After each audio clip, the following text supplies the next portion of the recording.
transmission. No, I can't see him. Looks like it's set up correctly.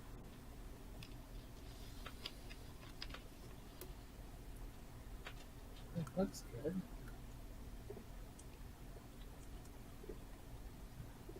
Oh. All I see is the Christmas icon of you vomiting. Have I not updated it that long? Jesus. Yeah. I should be. I'm showing up on my own side. Not on my Weird. side. Unless... Did I do you somehow? No, as far as I can tell, I can't. Hold on a second. Wow, I have not updated that in a while. Give me a second. Woof. How have I not updated that? Tells you how often I look at my Google profile. Jeez. Didn't like that very much. Here you are. Sad. Not that it, matters. This is an audio podcast. Right. Well, who knows the ghosts of the minds of mice and men. Ugh. You didn't have to find pants for me. It's not like I'm gonna see your ass. That. I didn't bother to put on pants for you. Well, when I said I was looking for pants, what I really meant was I've been sitting here in my underwear all day, and I really wanted a pair of shorts on in case I decided to get up and go upstairs or something. And I was like, well, find something. I got my dear mama all bent out of shape because I put the trash out in my boxers, and she's like, "Well, what if the neighbors see?" I'm like, "Well, then they'll see my boxers, and they'll think, wow, that's very strange." I didn't take the trash out, but I mean, I went out the side door to throw the bag of trash in the trash can. I was just like, whatever, I don't care. Let them call the cops. It is what it is. I'll deal with the consequences later. I doubt any of them would have noticed.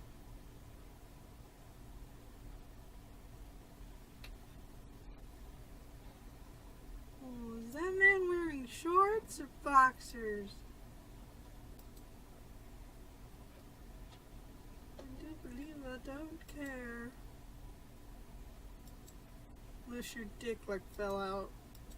No. Now these things don't. The fly's not that loose, for God's sake.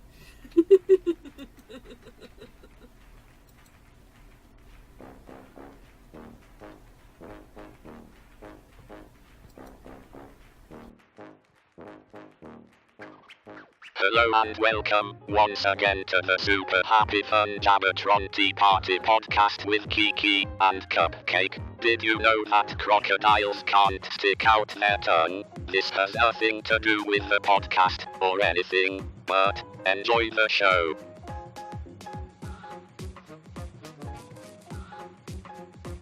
And that's exactly what you think it is. It's a 1.5 liter growler full of coffee. Okay. Still my favorite cup of all. This is a child's water doohickey full of booze. Right. Same deal. This is a double layered Camelback. It's what I use for work, but I wanted more than a cup of coffee, so I made an entire pot, just poured it in.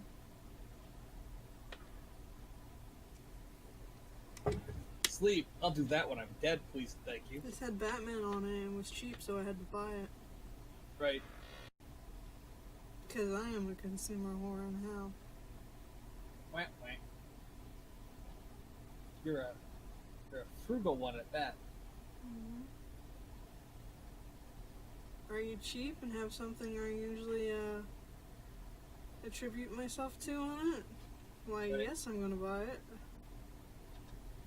Even if I already have a bazillion of it. Yeah, I went from the $5 bottle to the $20 bottle to the $50 bottle because I am a consumer whore. How? Although I will admit, these double walled ones are really nice because they don't sweat. Because of course I fill mine with ice, so otherwise I've got water everywhere as they pull humidity right out of the air.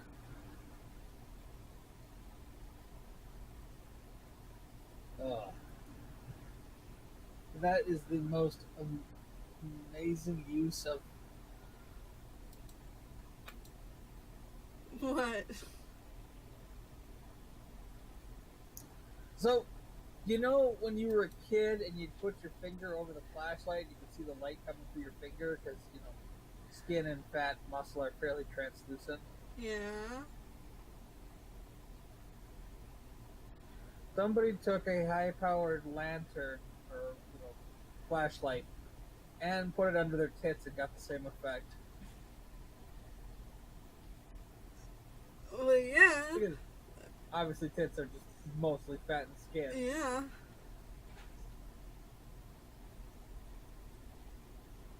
I was like, what did they... Oh, God, really? It's like, oh, boy, that's a thing. It's definitely a thing.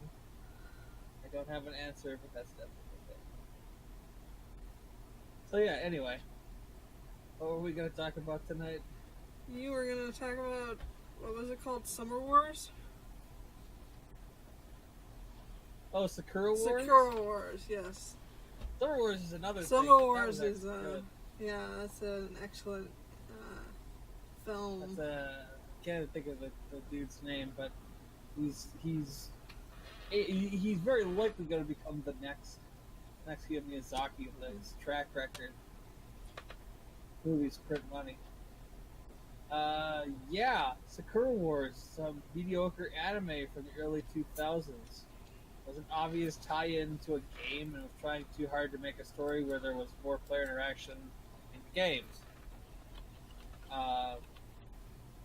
It's lots of things happen, but nothing of any real circumstance happens from episode to episode. It just kind of moves along. Background is alternative Earth, our Earth, but alternative history, 1920s or post-World War I era, Taisho, Japan. Everything is steam-powered, very steampunk. Steampunk's maybe a little strong. It's not quite that fantastical, but everything's hyper advanced technology using steam, which is almost silly because at that point it would really be diesel punk, given the era that they're technically in. It'd be more diesel powered than steam powered, but who am I to judge? So story is centered around a bunch of ladies living and working at a theater in, they say the capital city, but it's Japan, so it's Tokyo, because it's 1920. They've already moved the capital from Kyoto to Tokyo at that point.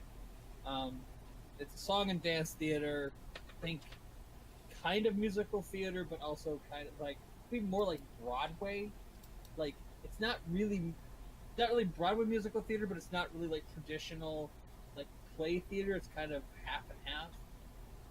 It's what the Japanese consider live theater, coming off of traditional Japanese, Go and Kabuki theater. Very clear, song and dance. It's never really explained why that's a thing, but it is. I did a little bit of reading. I just finished the series today. There's a movie and there's some OVAs. I have to order the OVAs because apparently the OVAs explain some stuff that happened in between the movie and the end of the series. So that'll probably next time we talk, I'll have seen those. But for now, I'm stopping with just the TV series, and I'll pick it up again when I've seen more of the stuff I don't have. I didn't know there were any OVAs. I would have already had them. Found out about it today because I'm like, the movie's synopsis. I was looking at it, watching that, didn't make a lot of sense. I'm like, so what happened here? It's like a couple people flip-flopped and whatnot. I'm like, well, turns out that's explained in one of the after the series OVAs, which didn't come in the set I got. So demons are attacking Japan. don't know what else to call them. They're big monsters, mindless, controlled by a proverbially evil dude who has no backstory, has no description for motive other than he's mad. He's a bad guy. He's mad. Mad at the good guys. He's gonna fight the good guys. He's mad. Mad at the good guys for not being better good guys. And they like kind of explain it, but I think it's one of those things. The show was very clearly built to market a game that we never saw in this country, or we may have now, but when the thing was released here, the game wasn't ever brought here at that point. And from what I can tell,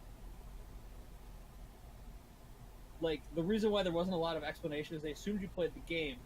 The game is as far as I can tell, is a tactical RPG / dating sim.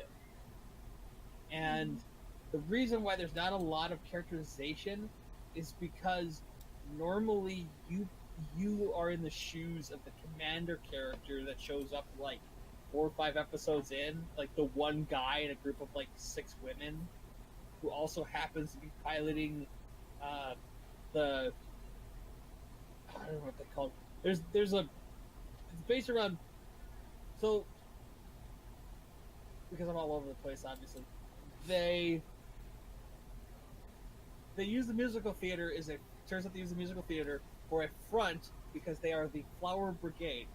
And they are the Flower Brigade because they have these giant mecha tanks. They're like bipedal mobile suits, but not quite that big. Like a mobile suit is 20, 30, 40, 50 feet tall. Monstrous. These things are more like, what if I had a tank that could walk? It's big enough to have a cockpit, but not big enough to be like tower over other people. Like, it's big, like 10, 15 feet tall, but it's not monstrous.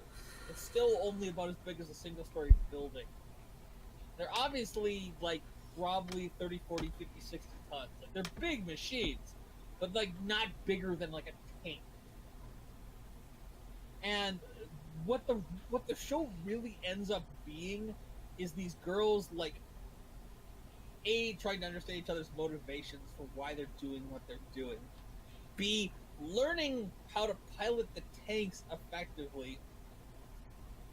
And learn how to pilot the tanks, like, once they get good at driving the tanks, learning how to pilot them together as a team and use strategy to fight the enemy. And they spend 25 episodes, because that's how long it is, basically just trying to get good enough to fight the demons, because they constantly get their asses handed to them by the demons. The bad guys are always one step ahead of the good guys. And it, like, they don't even really get it all together until the very end. At the very end, like, everything comes together, everybody, like, works as a team, they get it done, and then the anime ends on this kind of, like, cliffhanger-ish, like, maybe there'll be another, maybe there won't. They ended up doing some OVAs and a movie. The movie was animated by different studios. The movie doesn't look anything like the anime. And it's just really mediocre because they don't take any time to... They very quickly, like, every couple episodes force feed you some of the background of each character, but they never take time to, like, massage it in. Like, why are these characters acting the way they do? They all have attitudes. Like, they're not... None of them are, like, team players. They all have some sort of chip on their shoulder. And it's like, why? Why do they have these quirks? What, like, why are they the way they are? Like, little by little, they do kind of pull the curtain a little farther back. They never, like, really, like, massage in, like, what's, you know, like, the one girl's got a tragic backstory, like, couldn't save her family. Other ones, you know, was from a military background, and, you know, she, like, her comrades were gunned down. And then there's one that's, like, you know, living in the shadow of her, like, very, like, heroic family. And there's one that's, like, you know, a daddy's girl who's part of, like, a really wealthy family. And then there's, like, the orphan with superpowers. And it's like, okay, so you have all these quirky characters. but you don't take any time to actually sit down and like work out like how can we get across to the audience like why they are the way they are, like what's their motivation, why do they act like this, what is, I mean, they are stock characters with backgrounds stapled to them to make the characteristics that they employ believable. By going, well, she's like this because X, and the other one's like this because of Z, and the main character is like this because of A, and it's all very like stereotypical tropifier type stuff. It's not like they didn't take any time to really make you like. I'm not saying it has to be deep, meaningful discussion, but like show us why they're doing what they're doing. Like why are they trying to protect the capital? They're like, well, this one feels a debt of honor to the country. Well, great. Why does she feel a debt of honor to the country? And they give you just enough to make it so they have an answer, but not enough to be able to back that answer up with any evidence.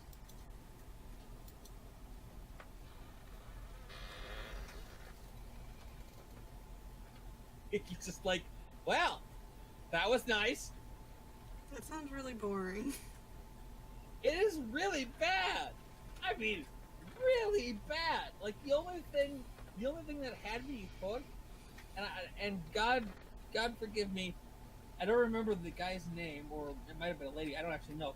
Whoever the manga writer of All My Goddesses, they did the character designs because the guy they got to be the player character insert looks like an early variation of Kiichi Morisato from Oh My Goddess.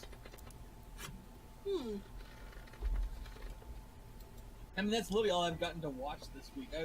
I started watching a couple episodes of season 3 of High School DxD, and I like that series, so that'll be fun to watch. But I haven't really gotten that far because I was doing other stuff tonight.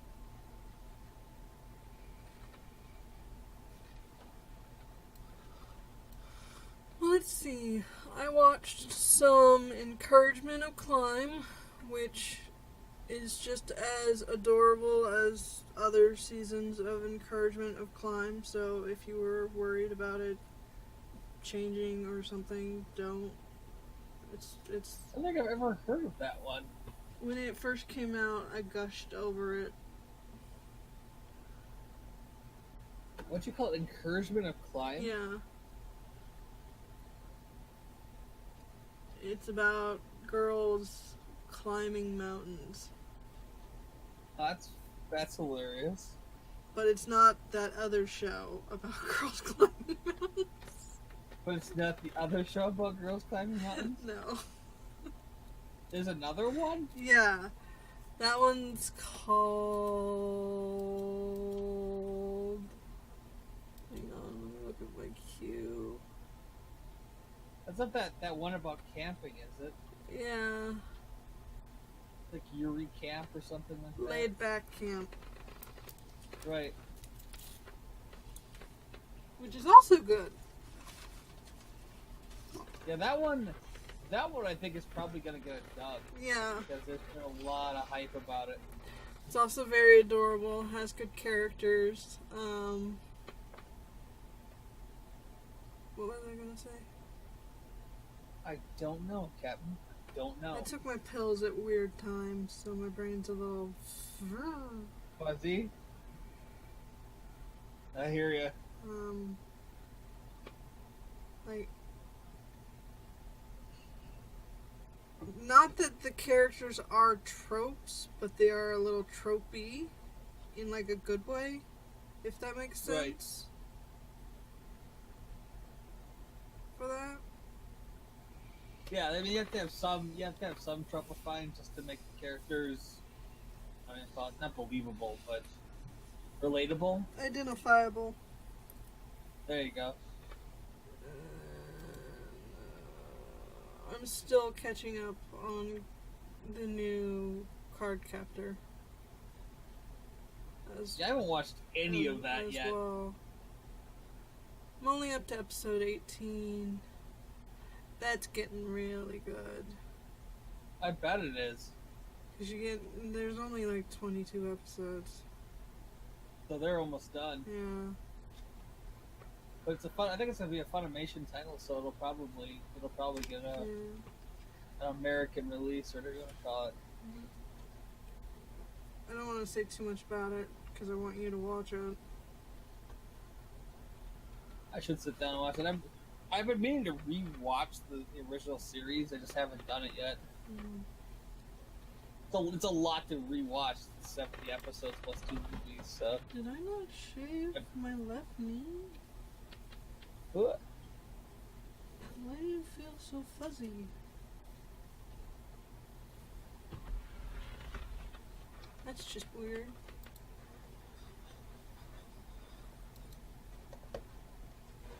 And then before we started talking, I was watching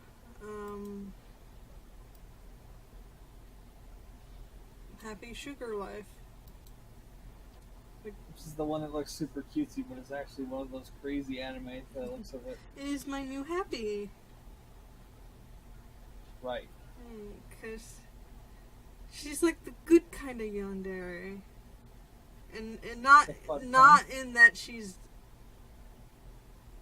Well, no, she is kind of a good person. Sort of. As a yandere can be. Right. But in that she's complex.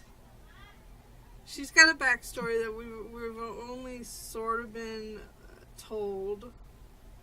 We're being shown it in flashbacks and whatnot. But she still feels like a full-fledged character. She's understandable, even relatable sometimes. Which is scary, because again, she's a yandere. Mm-hmm. And there are other characters.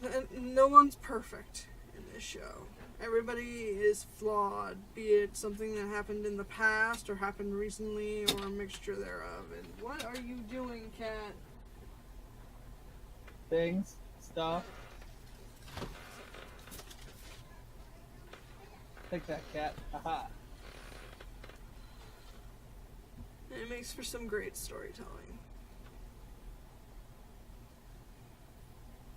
Minus the cat interruption. All centered around a small, innocent child who has been stolen away. That's interesting. Yes. She's just an innocent little girl who, in all rights, wants to be there with our lead character, but it has been technically kidnapped. Oh, jeez.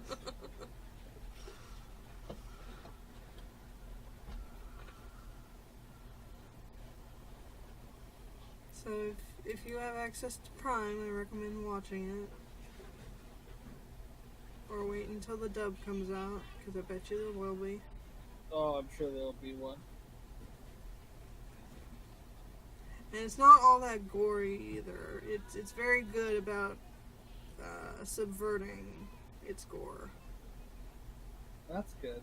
Yes, which I think makes for better storytelling on its part.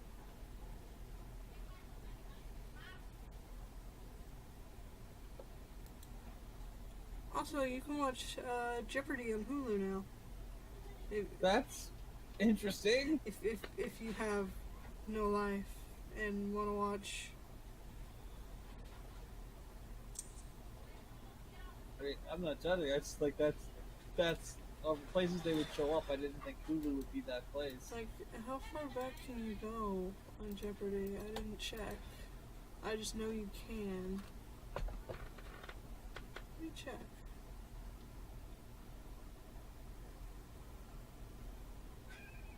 No, I don't want to watch Jersey Shore.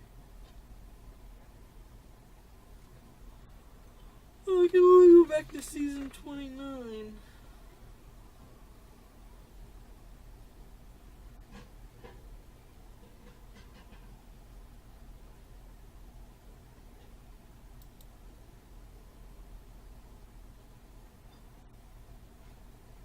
because it's telling me season 34 is the current.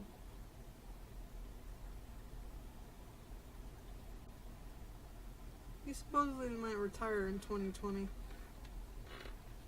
Yikes. I don't know, he's getting old. As humans do. Right.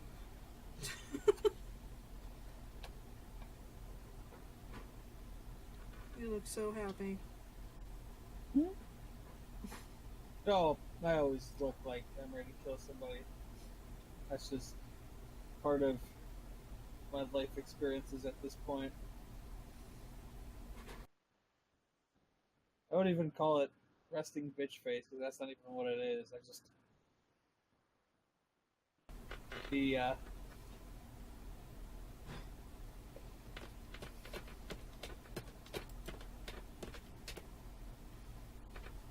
As I always say, this is what happens when a poodle and a bulldog reproduce.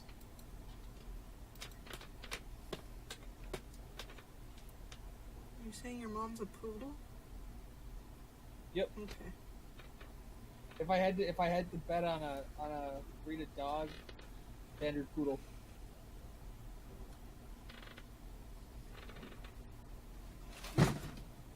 Oops. That's the only way to do it. Cat, what are you doing?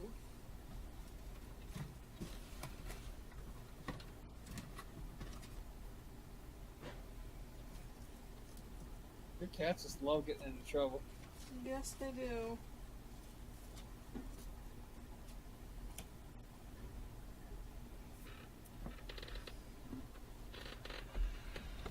Apparently don't know how to raise any other kind. What?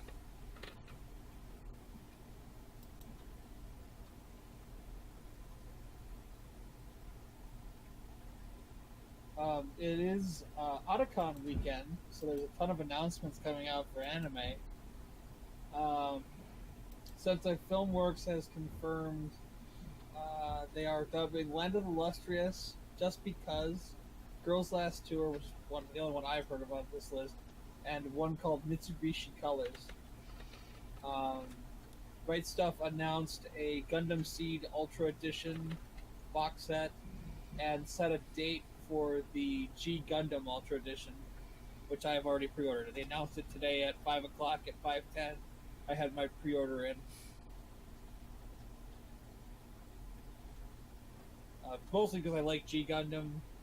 I already own it on DVD, but their Ultra Editions are all Blu-rays, and I just like G Gundam as a series. It's like one of the only Gundam series that is of a serious tone but doesn't take itself seriously.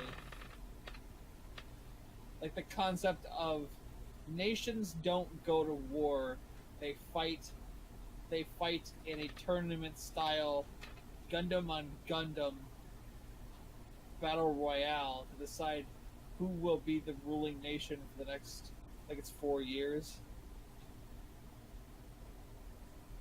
And the adventures of Domon Kashu and Rain Nakamura and his pursuit to become the champion of the Gundam fight. So yeah, I guess I took down some notes. I guess DVDs are going away and anime home releases. Sentai is just plain done. Funimation is replacing DVDs in like the kits, like when you get like combo packs. Now instead of being a combo pack, it's a Blu-ray plus a digital code. So instead of giving you the DVDs, they're just going to give you a digital code that you can use, like with their service, to download the files, I guess. That's kind of interesting. I guess the general consensus is just people don't really like most people have adopted Blu-ray, so there's not a lot of reason in keeping the combo sets going anymore.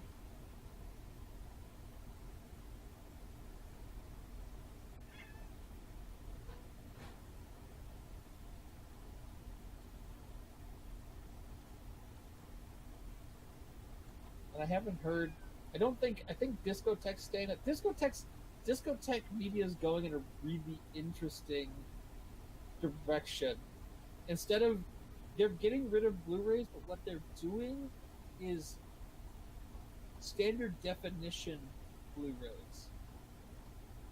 And I think you probably I don't know how many episodes back it was, but when I talked about Samurai Pizza Cats, they did a standard definition Blu-ray that had the entire series on one disc because there is no high definition transfer. They're doing that with. They're going to start doing that with a lot more stuff, I guess, because there's a lot of older titles they've rescued that don't have a high definition transfer, and it's just cheaper in general to do one Blu-ray that has an entire series, and it's kind of cool. I mean, like, saves a lot of shelf space for me, obviously. And I like the idea because it's much less disc switching. Just go here and just watch until you pause and just have to remember what episode you were on. Right. A lot of changes in how they do home media. I mean, I know it's kind of a dying beast. Not a lot of people do physical media, but it's like the changes that are coming or have been kind of coming along are kind of interesting. There's a lot less.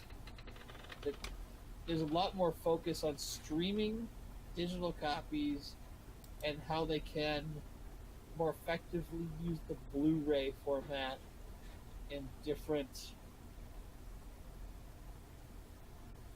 varieties. I don't know what to say.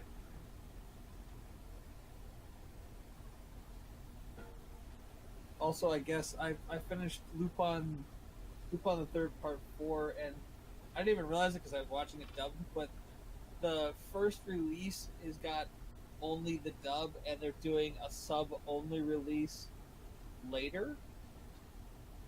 So it's going to have two separate releases because of something to do with when they did the American dub, they were required to use the Italian soundtrack.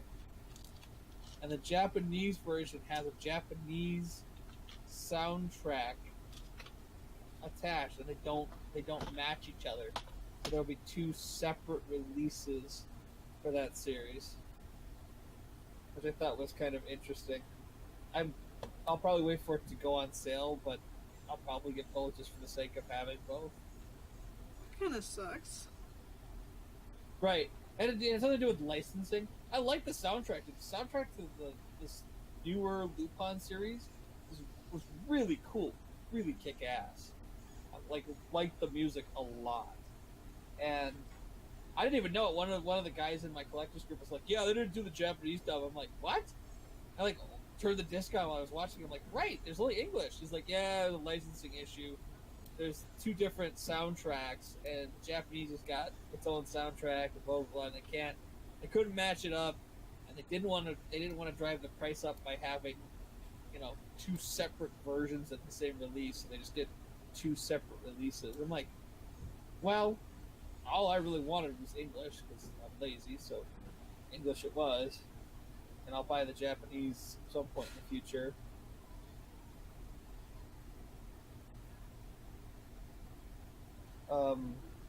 I guess the first season of Area the Animation is almost ready to ship, so I'll be getting that in a few weeks. Right Stuff just showed off the collector's box if you were one of the Prima backers for their Kickstarter on that series. So that was kind of neat. I'm excited to watch that. That's the one about gondoliers on a terraformed Mars. Supposed to be neat, like the granddaddy of all modern slice of life anime.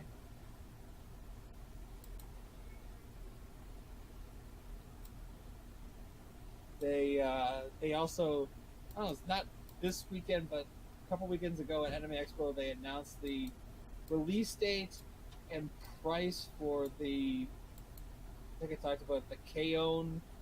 Collector's box set. That's a little pricey. I'm still kind of mulling over if I'm going to do it or not. I probably will, but it's, even with all of my collector discounts, the best price I can get on a pre-order is $182. Which, I love that series. That's an epic ton of money. Jeez. for a series that is, I think, over 10 years old at this point. But yeah, its sticker price is over $200, even with all the discounts. It's still $180.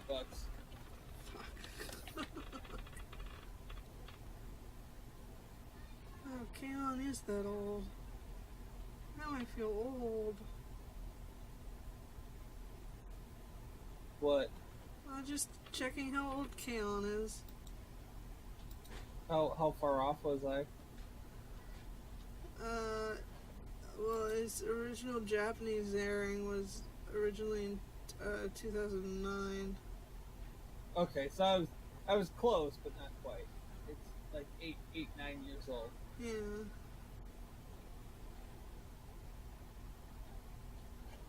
I just know it's been out for a while, so the fact that they did a collector's set was a little shocking after all this time. God, everything makes me feel old. Yeah. What's I gonna think about when Haruhi Suzumiya first came out? Like, I think that was like 2005. It was the first and only anime that I ever got. I splurged and got the next day shipping for because I was like so excited to watch it, and it's held up okay. Yeah, I don't know how to spell that. What's up? Cannot spell Haruhi. Oh, Haruhi is H-A-R. Is it U-Haru? H-I? Haruhi? There we go. I found it.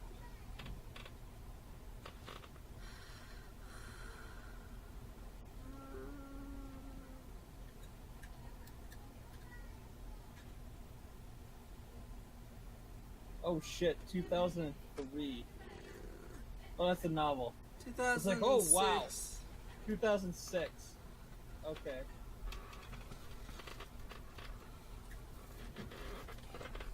Yeah, so that's over 10 years old at this point. Because all I remember was I was like right out of high school when... Yeah, 2007. I was right out of high school when it came out. Or like the American release. There's a lot of animes like that. Like, Cowboy Bebop is 25 years old. Yeah. This year. That's an oldie. Or no, 20. Came out in 98. It ages Or is it 25? so well, though. Or maybe it was 20...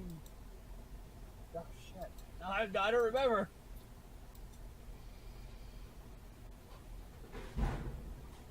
I know there was a big deal about, like, they were able to remaster it in HD despite the fact that it's got all that 97. Okay. Oh no, 98. Okay. I'm looking at I didn't even know there was a manga. Yeah, 98. Okay. It's 20 years old. Because they're doing the,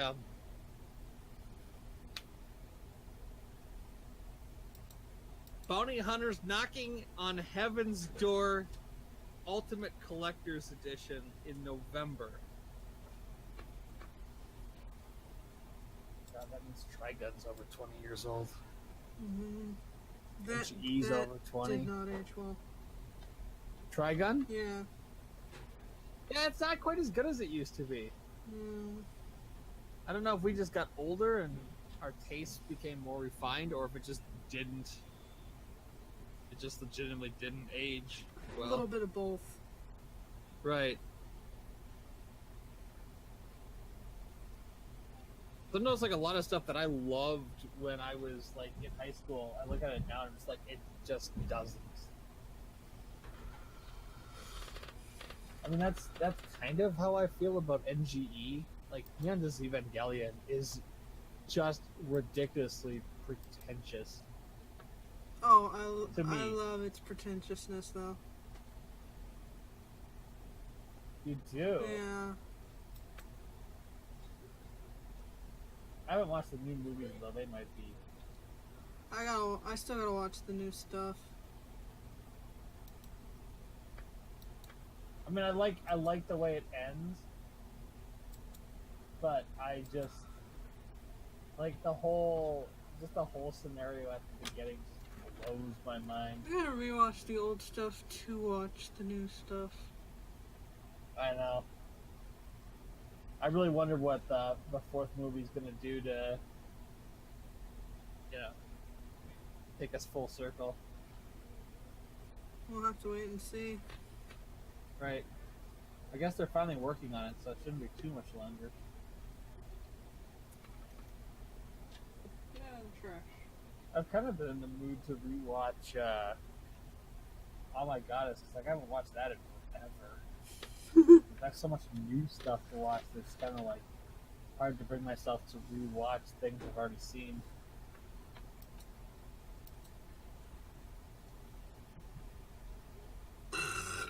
Oof, pardon. Squeeze you. Woof. I think you want to rewatch it though, because it's comfortable. Right.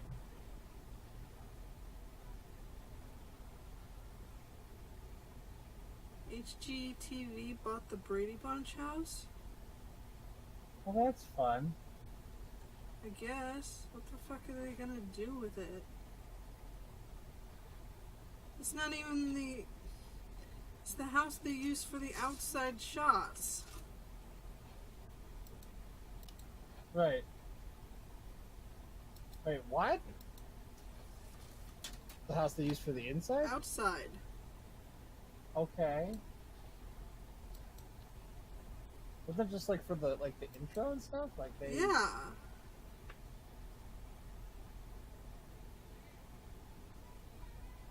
Right? Yeah, because the That's what I inside thought. all the inside shots are on a soundstage. Right. Which is true of almost every show made after the 1960s. Like, they don't use... Real houses. Right. Oh, you want the straw? Is that why you're in the garbage? You're a garbage rat?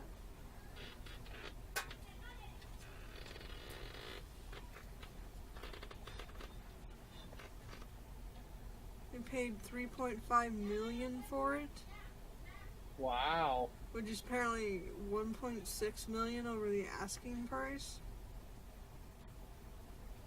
There was some fucking bidding war going on. That's crazy for the it's just the house they use for the establishing shots. I mean, it's cool. I'm not judging, but Okay, HGTV. Have fun with it, I guess. Probably gonna do a special with it. that's the real question. The answer is madness. Madness.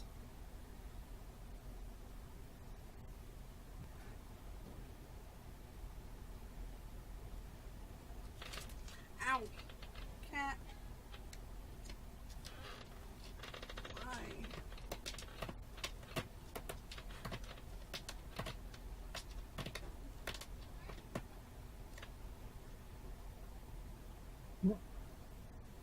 What? Or just the cat coming in for the snuggles, I guess.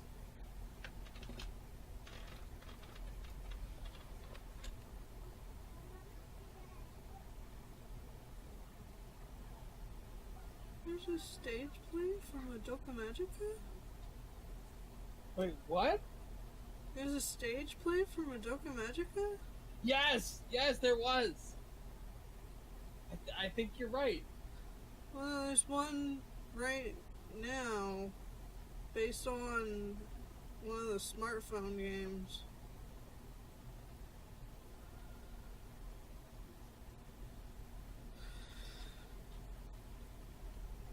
Okay. Look at Magic is getting big. Like, it's closing on Sailor Moon for like franchise size. Good for it. Which shocks me because it's kind of ridiculous as far as like series go.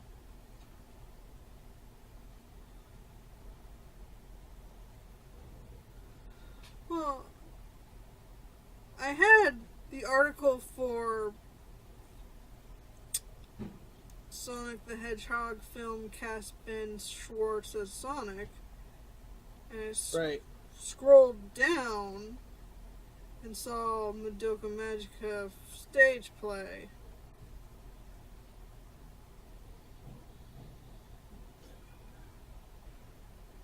Best line I've ever heard. They're talking about ways you can improve food with small changes.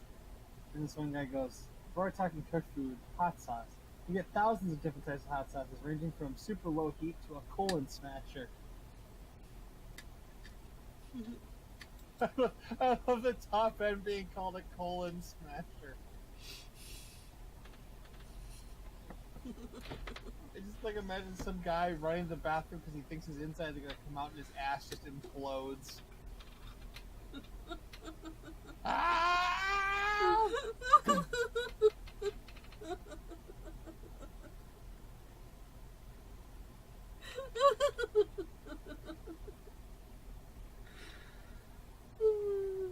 What happened, Cupcake? My colon imploded. On the bright side, at least my hemorrhoids are gone.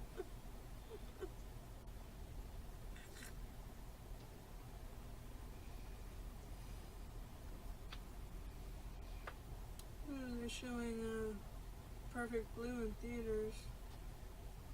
Right, yeah, I saw that was coming out.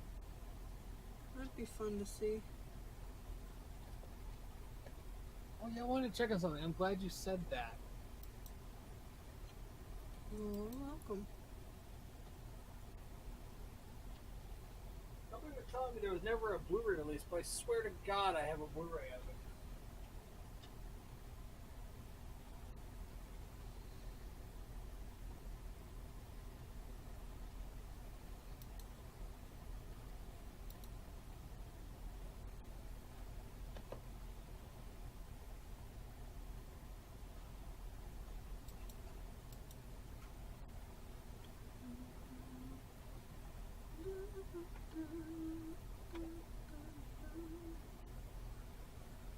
Nope, turns out that was Paprika. Huh. I swore I had that on Blu-ray, but I guess not. Oh, wow, I just popped something in my back. That was fun. Oof, okay.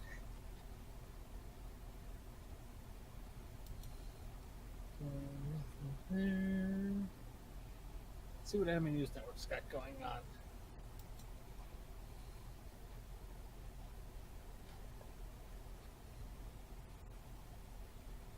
Well, I just came across the article you're talking about with the Madoka Magica stage play. I'm kind of amused at how skimpy the new character's outfit is compared to Madoka's.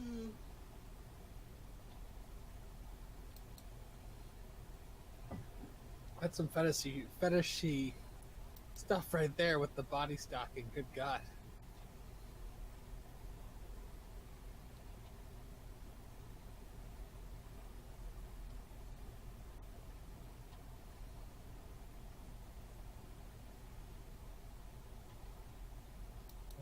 Taco.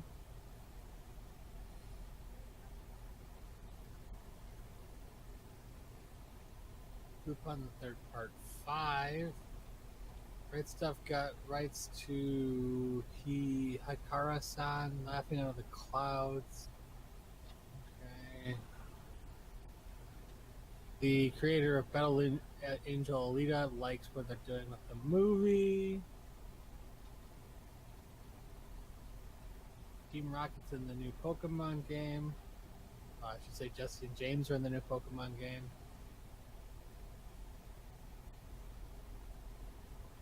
I'm really interested in the live action Sonic the Hedgehog film, mostly because they're getting Jim Carrey to be Robotnik. Really? Yep. Jim Carrey's going to be the voice of Robotnik.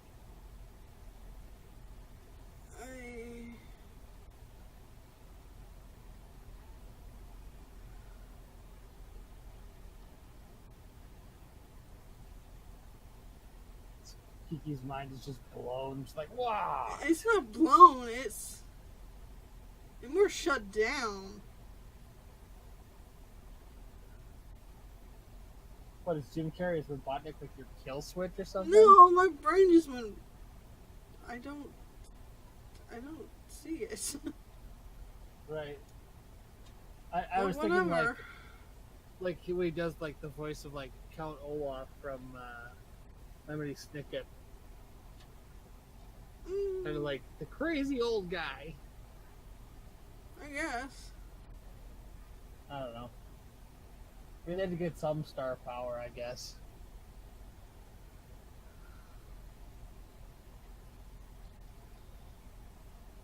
I mean, I don't honestly know who I would cast to voice the characters, just because my understanding of Sonic is so outdated at this point.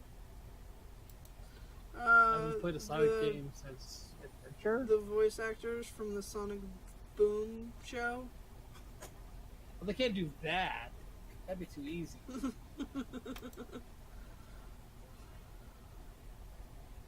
I mean, it's a movie. They gotta get star power.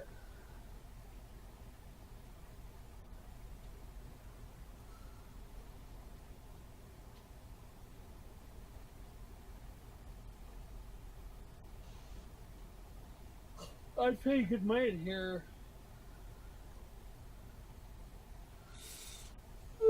There are at least 4 currently working American voice actors that I would pay to hear do some variation of Robotnik.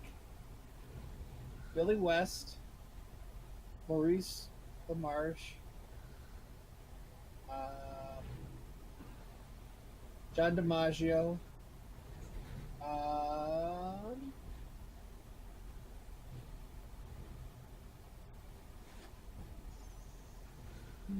who else would be good?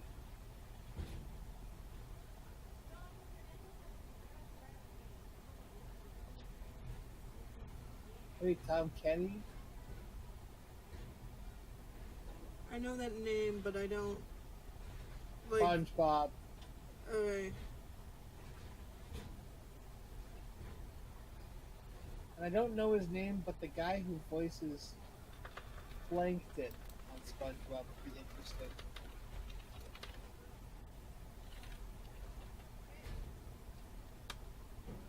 Oh hell, any professional voice actor would be interesting. They could all probably do a serviceable job. Douglas. Like Billy West, you could get somebody. You know, he does like Lawrence? the professor, and then you have.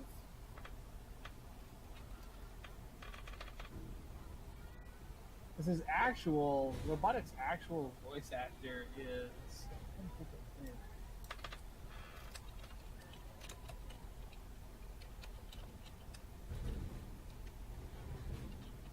Yep, you guys are ready. Mike Pollock, that's what I'm thinking of. Alright, just get Mike Pollock, that'd be fine. He's the official video game voice.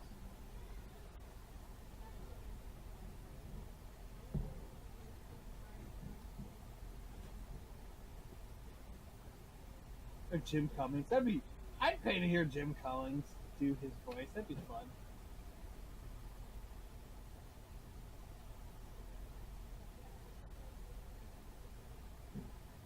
Yeah, he was Dr. Eggman in Sonic Boom, too. Right. Jim Cummings can do a good big bad guy voice. Or get,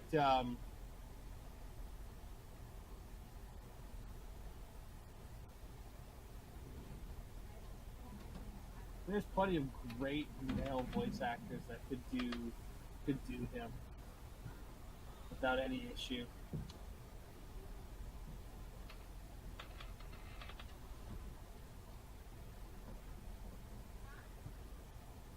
I guess AT&T is buying out Crunchyroll, so that's interesting. Oh no.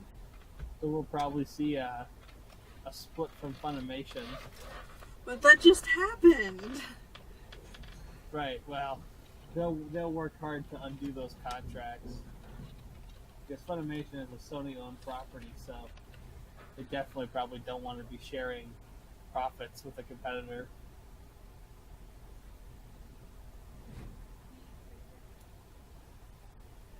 I mean, that's most of the updated anime news. I'm not sure what to say beyond that. I guess Aniplex of the U.S. is bringing back Fullmetal Alchemist Brotherhood. They got 2 new box sets scheduled for November, $100 a pop, so that'll be fun. I don't care, I already own it, so it's whatever, but it's a thing.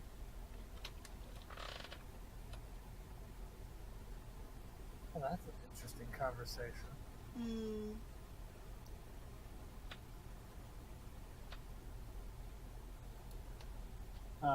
Just a random conversation says, to be honest, if more children were shown from birth that they are loved, cared for, and listened to, no matter the gender, we might have some of the problems we have now. And somebody responded, from a group I'm in, I've been rocking and cuddling my baby to sleep since the day he was born. I mentioned this to a nurse at my clinic recently. She said that she did the same thing with her son, and everyone warned her that she would still have a teenager sleeping in her bed. And then she told me that a few weeks ago, her teenage son came home from school very upset. He didn't want to talk. Just went to his room, listened to his music, typed on his phone, and cried. The mother gave her son space, and nighttime came, and she went to bed. As she was about to turn off her side light, the door opened, and the 15-year-old son padded into the room. He climbed into bed with her, laid his head on her shoulder, and cried. He told her all about the girl that broke his heart, all about the friends who laughed at him, all about the stresses of being him. She told him about her first broken heart, about friends who'd been cruel, and told him she understood. They talked in the dark for hours until he fell asleep in the bed. Still sad but relieved after their talk, she fell asleep as well. You see, she said to me, when she finished the story, I was so scared that I would wind up with a teenager who would need me at night, that I never stopped to consider how beautiful that really would be. Aww. She was emotionally there for her son. How sweet. I don't know if you're being sarcastic or honest. I'm being honest. Okay, just checking.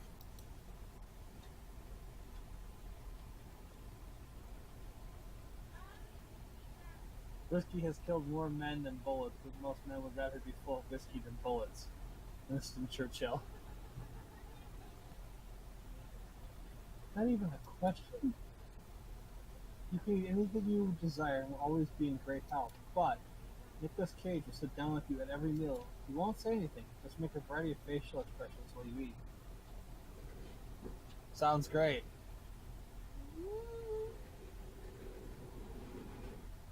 I'm pretty sure I can handle somebody sitting with me while I eat without any issues. Yeah.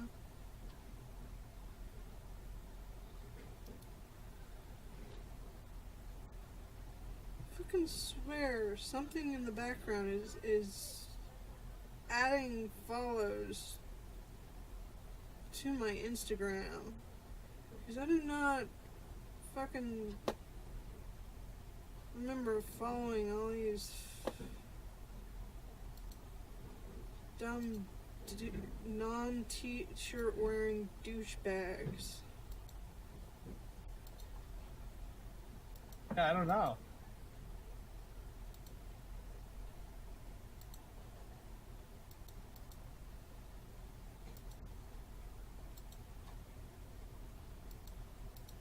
I completely forgot you had an Instagram. No offense. I don't use it that often. And I always post it to Facebook, so... Right.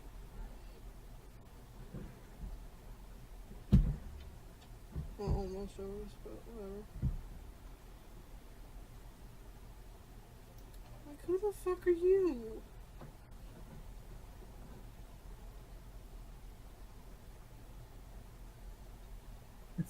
When Wi-Fi went down for 5 minutes, I had to talk to my family. They seem like nice people. Yes. Dude, I have a sign on my door that says, I sleep between double clicks.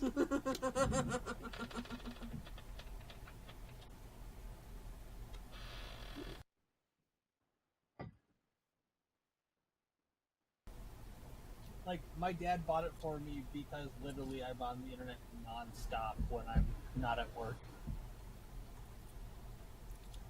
Like, I don't think there actually is much of a world without the internet at this point, but definitely a thing. What?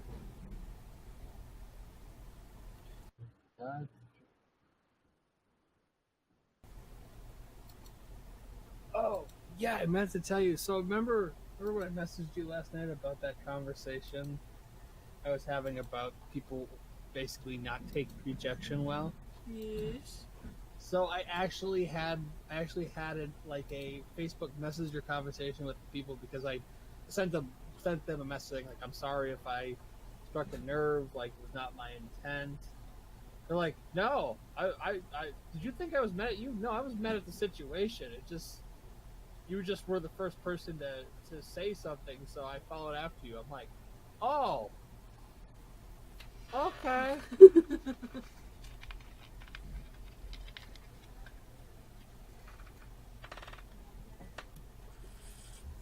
I was like, yeah, it's wonky. People shouldn't act like that. Like, I agree completely. Like, that dude acted completely insane. Yes, he did. From what I understand. The woman said no, so he climbed up on the hood of her car and smashed her windshield in. Holy fuck. Yeah. Right. No, I was like, that was why I said, like, have we not spent enough time socializing our children to teach them that this is an inappropriate way to react to rejection? Like, it sits beyond my understanding of how people can be so absolutely crazy about, like, what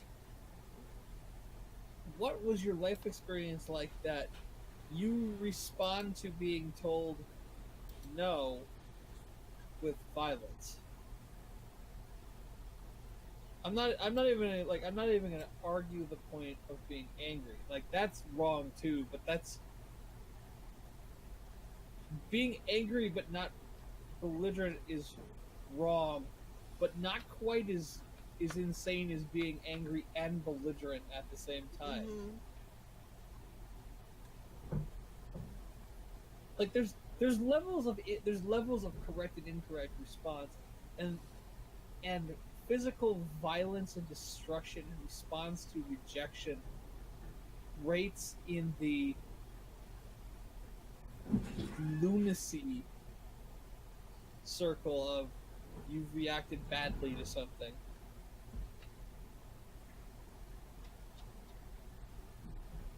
I've never been so upset with somebody that I felt the need to respond in a physical manner. Now, that has a lot to do with how I was raised, but still, like,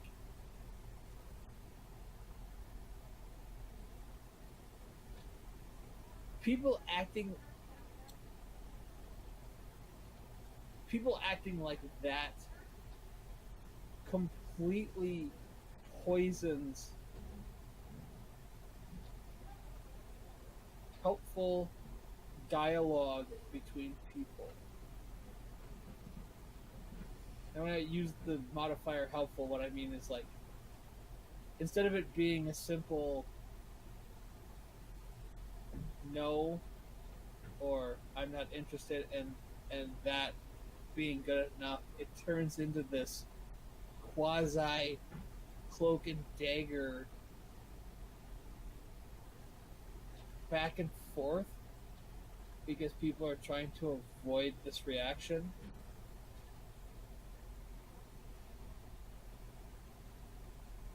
I'm trying to say that, like, the least chauvinistic way possible. Like, instead of having meaningful dialogue, instead, because someone can't just say no, because this might be the reaction, we instead have all kinds of purposeful cloak and dagger type answers that have to be thrown out because we can't know how a stranger will react to an interaction.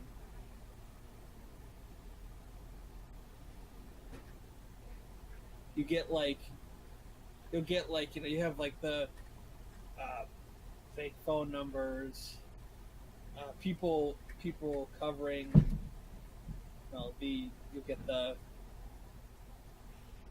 women go out with a trusted male friend because they can act as a brother, a fiance, a boyfriend in a pinch. It doesn't have to be. I mean, it could be anything. I'm only using that one because it's an obvious, like, social interaction that other men will back off if women are in the presence of another man. And the more, pardon the phrase, alpha that man looks or seems or acts, the less likely they are to react in a negative way, because there's a higher chance that they will be responded to in a reprimanding manner.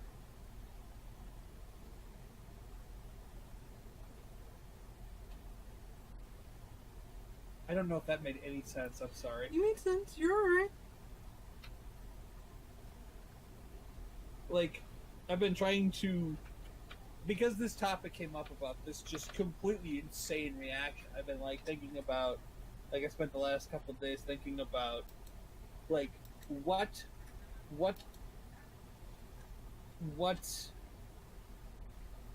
actions do we see, and I'm only picking on the ladies being hit on by random stranger men, because that's the one we'll always see in the news. Just to say that, just to, like, put out on the record that it can happen in any variation of the situation, but is more commonly seen with men, heterosexual men, because of toxic masculinity. I don't know if that's actually the right reasoning, but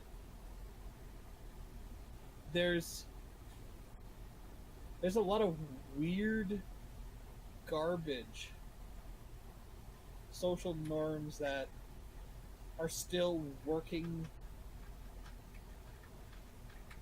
themselves out as the dynamic of what we consider appropriate has shifted in the last 20 years.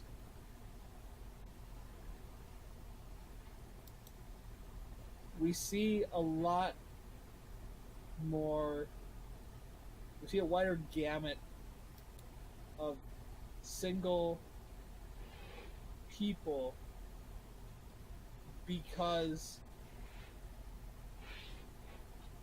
those involved are less willing to deal, are not required to deal with people's bullshit. Pardon my French.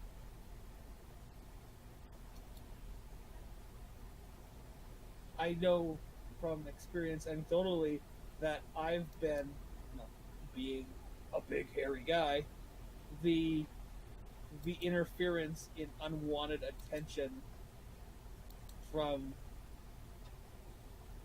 female friends who are out and, go up to the bar to get a drink.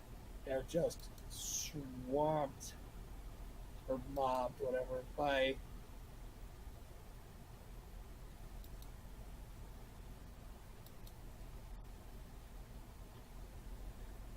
sexual predators. I can't think of a better term, unfortunately. And that's,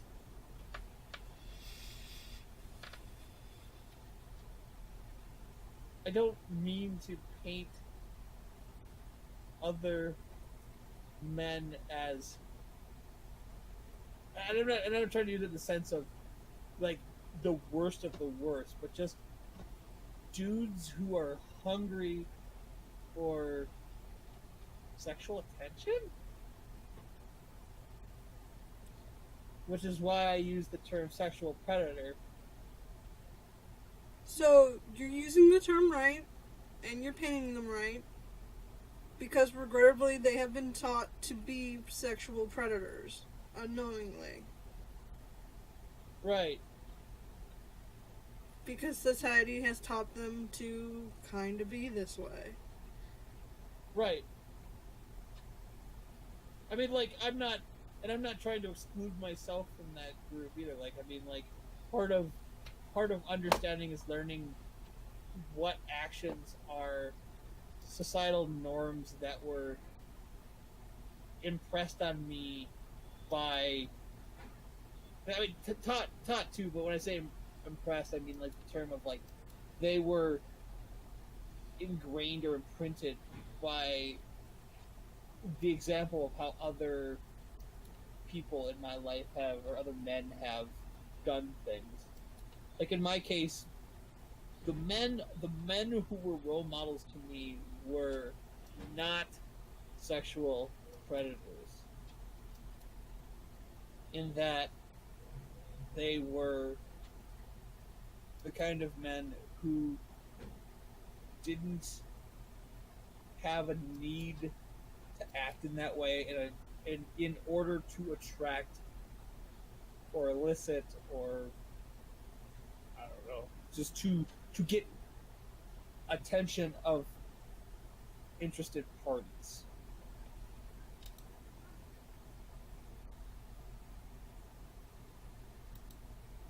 It's one of those things that, like, I look at having been the guy who steps between some thirsty, sex-deprived dude and a lady friend, because the guy is not taking no for an answer. The polite no, not the it's gonna go violent in about 30 seconds. No, thank God that's never been a thing where I've had to step between somebody who was going to get violent. Although it has come, I will admit there have been a couple situations in which actual legitimate, when I say actual legit, like, actual spouses have, not to paint the white knight story, but actual male spouses, friends, have had to step in because a dude was hitting on their wife and it wasn't going well. Like, it was going to turn violent because it was. I shouldn't say it's never actually gone to that point, but it's like the no's were getting more explicit and the responses were not appropriate. Like, one of our friends, she was 7.5 months pregnant. We were all of us were at this place together, like a group of friends, and she went up to the bar to get my buddy's drink, and this guy, like, I came up to get a double scotch, and I find this guy hitting on her, and I'm a little weirded out because, I mean, she's not, like, kind of pregnant. She's carrying a watermelon under her shirt, and he's like, "Yo, can I get me some of that action?" And I'm like, her hand, he's to her left. Her hand is above the bar, and you can see. She was wearing a wedding ring, which I'm not saying he noticed, but, like, there was some amount of, there were clues there when she said, no, I'm married, that she wasn't just telling him that for health. And he wasn't taking no for an answer. And thank God Tim, her husband, followed me because he was trying to see what was taking her so long. And the two of us are just like 3-4 feet away from her, watching this go down, wondering, are we going to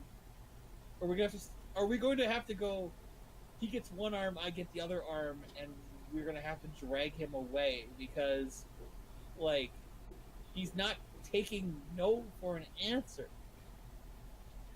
And the only reason why it sticks in my memory is she was really pregnant. And it was just like, dude, what is your major malfunction? She told you she's married. Like, just leave it at that. And it came down to Tim walking up and just, like, asking her how it was going. And then the guy believed her. Yeah, he needed proof of ownership. And there's just this, like, what? And the fact that some trusted dude has to be there, whether it's true or not, to be that person is absolutely mind-blowingly ridiculous to me. That's all I was really getting at with that whole long-winded story that went nowhere. It's just like, the idea of it just seems so absurd to me because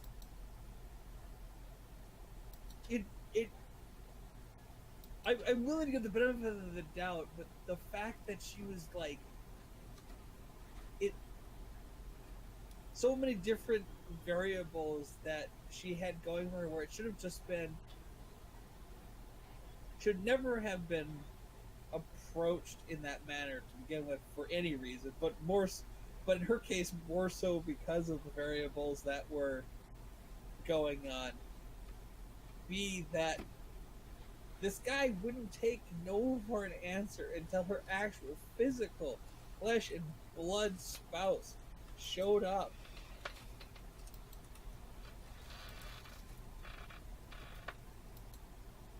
Is just so absurd. Without a doubt, so absurd. It's unfortunate that the world has to be like this, because it's just like the guy kicking in the windshield story was just like, I was like, what is wrong with people? It's like, go ahead. Go ahead. I'm sorry. No, go ahead. I'd say, like, that would be inappropriate no matter what. It gets on the national news because it was a dude. Like, that wouldn't have been. Now I'm painting it. Now I'm going to paint a little bit of a different picture. That made national news because that was a dude kicking in a woman's window. It would have made the local news no matter what. But because it was a dude, it was a black dude, that was national news.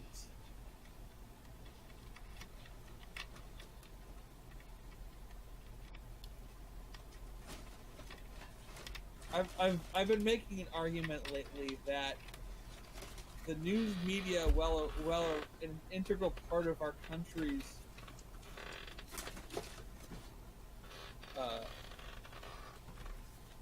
social apparatus, there's some amount of bias, and I feel like obviously trying to keep us divided. Yes, there is I'm going to say large amount of bias in our media, especially in our news, when it comes to our differences in our dimorphism.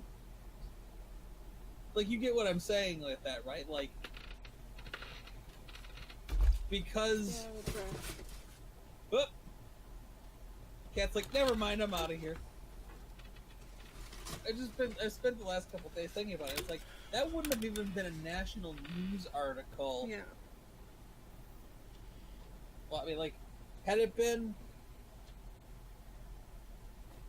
Like, I feel like... And I have no proof of it, but I feel like it had been, like, two guys, or girl on guy, or guy on guy, or girl on girl, or guy on girl, or girl on guy. Like, it wouldn't have been nearly as interesting. And more so because it was a black guy. I don't know, if it had been a chick smashing in the window, it probably would have made bigger news media. Yeah. I'd say it made the news either way, but, like, I don't know if it would have made the national news.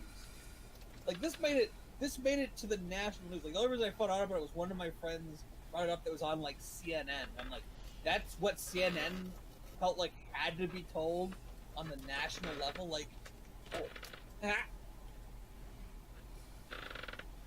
Like I said, I have no proof of this. I just felt like, are they bringing this to the national stage because it was some, you know, like, had this been a white guy, would it have been like, it would have made like the local, obviously it would have made the local news either way because it was on video camera. But like, is there just a lower barrier to make it to the national level now that we have widespread communications everywhere, or was it, or is there more going on there that wasn't implicitly discussed? No, you're right. It's probably because it's a black guy. I have this feeling like, I have no, but I have this feeling like there's this narrative going with like anything they can use to discredit like a lot of the like Black Lives Matters type protesters. Like, look, they're wild animals. Yeah. Very much so.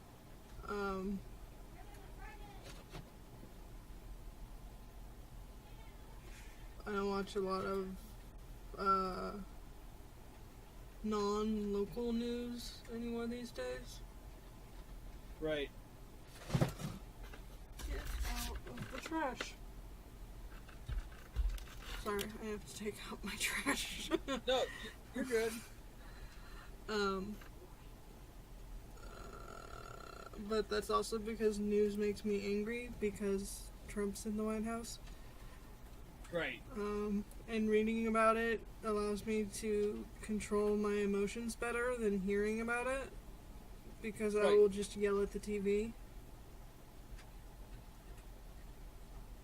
No, I mean, like, I heard about it through a friend, obviously. Yeah. We heard me talk about the discussions going on. But it's definitely, like, a holy moly type of thing. Yeah,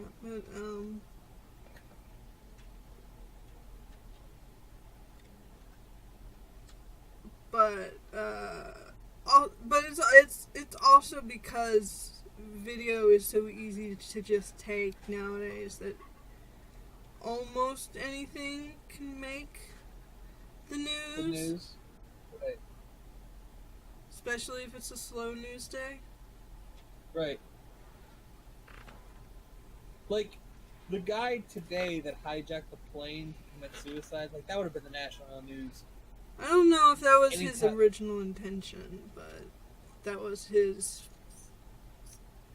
final conclusion. Follow through. Right. Because at the start, when he was talking, it seemed like he was in a different headspace than where he went. Right. Because that was on news all day. So I Right. heard Well, a lot yeah, of it's it. the biggest event today. Yeah, because my mom will keep the local news on almost all day. Mm-hmm. And for some reason, probably because they talk mostly about local stuff and shortly about broad stuff. Right. That's... Today was the Tomato Festival in town, which got in the way of my Pokemon stuff. Oh, no. Because today was also Community Day of the Eevee Festival, which is also tomorrow. But the track I had laid out for myself involved running around the Opera House and going through Dead Cat Alley, which meant I had to also run through the festival. Anyway, going back to what we were talking about and not Pokemon. Yeah. But yes,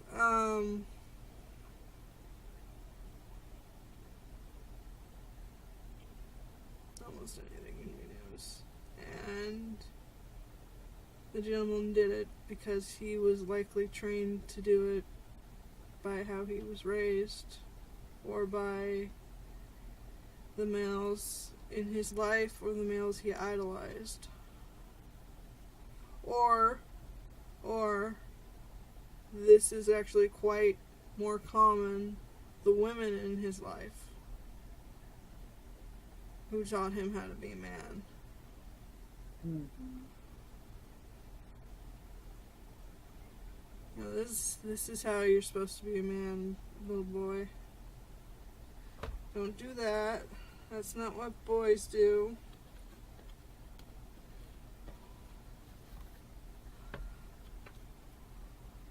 Just like girls get told to not do that. Right. Just like we get trained on how to say no. Right.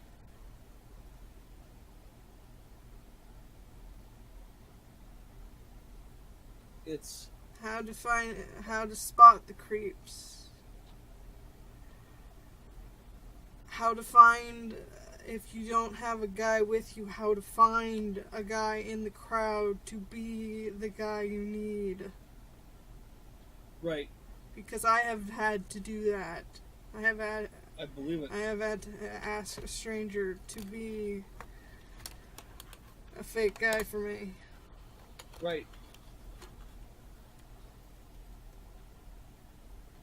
Because women are things, and until another male says that you are property, your free. Your no means nothing. Right. Your no just means that he hasn't said the right thing yet for you to say yes. Right. Because that's all you are, you're a yes machine. Eventually he'll get that cookie. That's such a horrifying reality. Mm-hmm.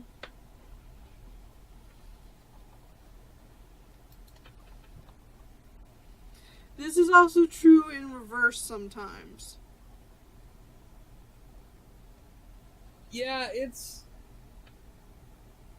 I've been chased Yeah. occasionally by women, and it's like... Women do... It's weird when, like... Sorry, yeah. When it happens, when women chase, sometimes, and often aggressively so, they do not understand no.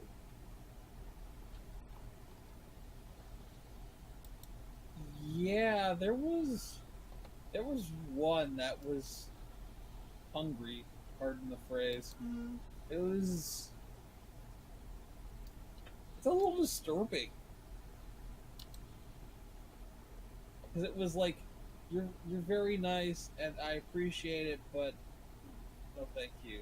It was like, are you sure? Like, yeah, I'm sure.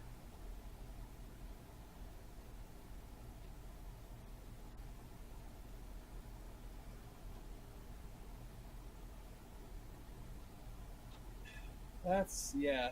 It's only happened to me, like, once that I can really remember, and it was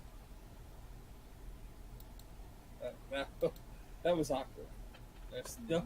There's no way around it. That was awkward. I have.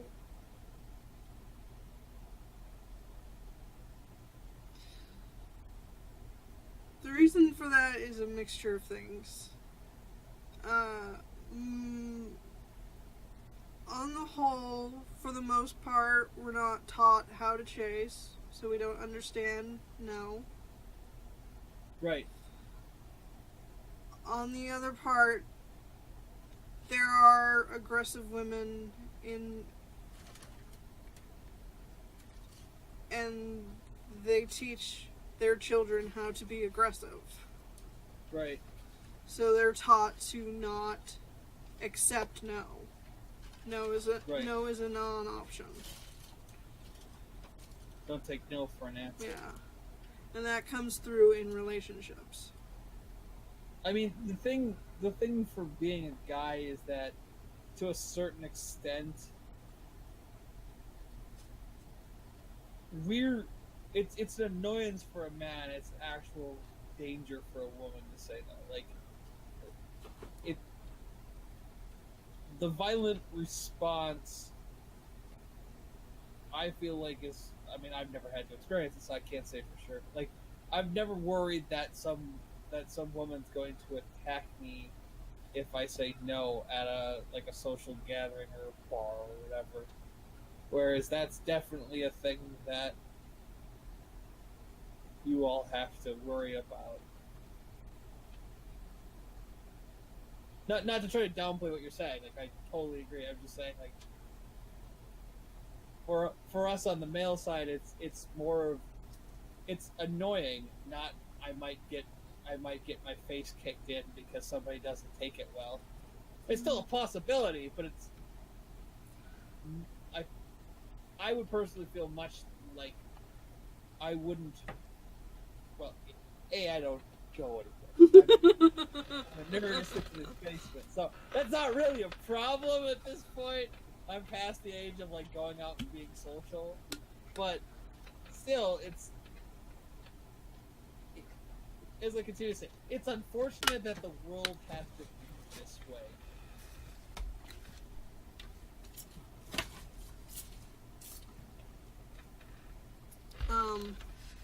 I mean, there are also the extremes, like the women who murder and stalk and abduct and whatnot. There are also the men who do that. They're more in the majority, but right. We're also talking totally heteronormity here. Right. But, of course, women in general get hit on regardless of their sexuality. So do men. Right. I'm sure there are plenty of gay men out there who have men who still don't understand no. Right. It's true in every variation of the rule that there will be people. I mean, by pure statistics, it's heterosexual men are going to be probably the highest ratio, but it's possible in all variations. Changing the variables around, there's always some probability that you're going to run into that person. There's always it's always a possibility. It's just that if you have the right set of variables, it's a higher probability than other sets of variables, just because there's smaller sample size that you're going to be pulling from. Being human is hard.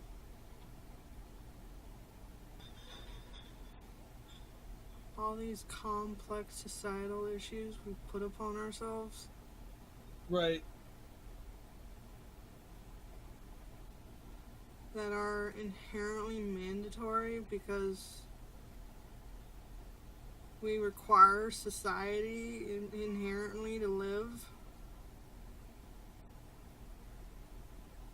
I mean, maybe not necessarily the societies we live in. There could easily be better ones, but these are the ones we've got. Right.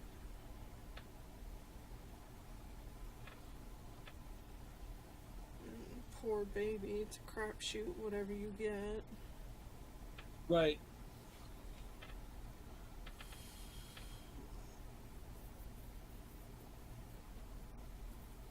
Sex, gender, class, creed, location.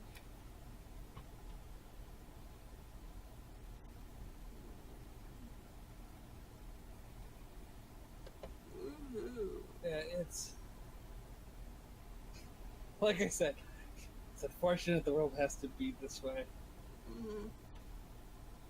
God, I'm so happy I'm not dating. Oh, God.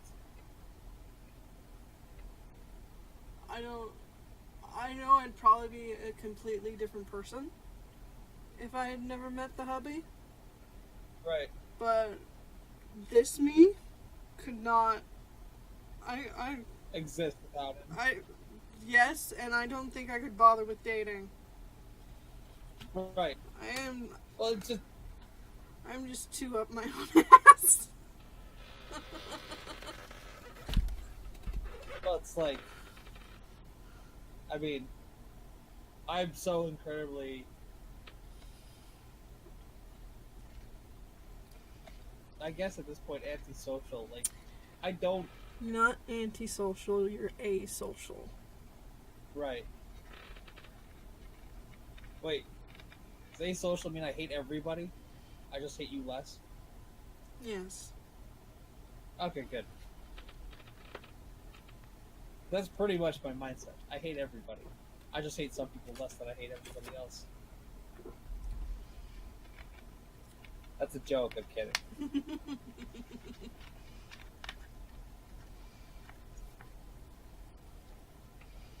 I won't lie though, dude. Retail has fucking ruined me for dealing with people. Just like, don't have the energy to be social with people that I don't already know, like, pretty well. Ruin you for meeting new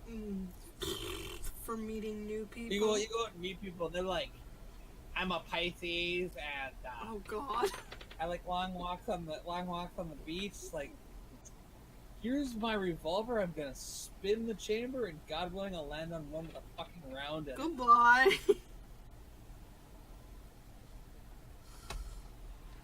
You know how many times I've done the Russian roulette spin motion with my hand stuck into my head at work? Ridiculous. It happens at least twice a day, every day that I work. You poor thing. People, there's this moment when you realize how dumb the average person is, and then realize that half of the people are dumber than that. Grieve still works at Walmart. And she recently had to downgrade her position. She did it intentionally. Okay. Because she just couldn't handle People anymore? Yeah. She's so much happier now. Oh, she still works for Walmart, but she's so much happier. Right. No, I understand. There's a very implicit reason why I don't take a management position with my company, because I have enough of dealing with people without having to be somebody's manager on top of it. They don't pay enough to babysit people. Like, my boss has to babysit me a little bit just because I'm overworked and underslept, and I'm kind of zombified some days. So there's a little bit of, when I say babysitting, I mean there's a little bit of just kind of gentle pushing in the right direction because I'm like, brains. But then we have people that like I have coworkers in my own department that literally without somebody constantly watching them will disappear to go just screw around on the clock. It's like, why are you even here? Like, I don't like being here either, but why are you even here? You obviously don't like this job. Go find another job.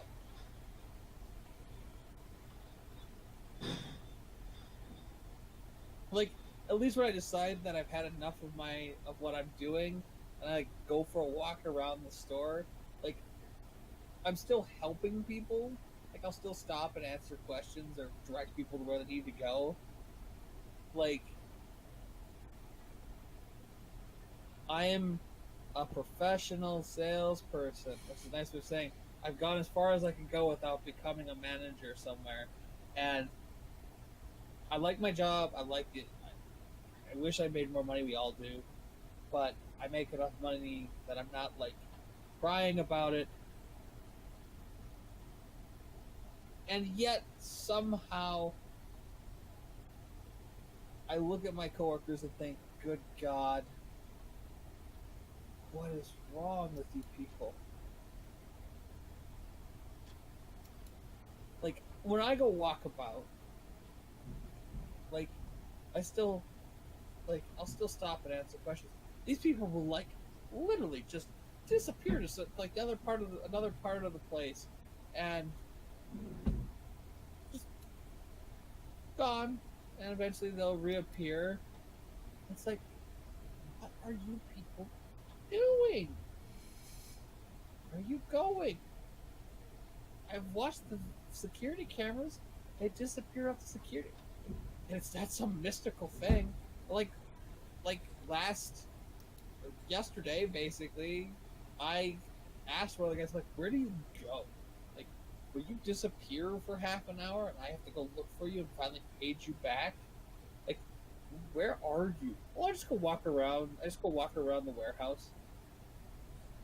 You walk 300 feet to the outside storage warehouse and wander around it. That's where you've been going for half an hour to 45 minutes, twice a day. I just like looked at my boss. I'm like, I am too old for this shit. Like, what do you do in the warehouse? I just take a walk. I'm like,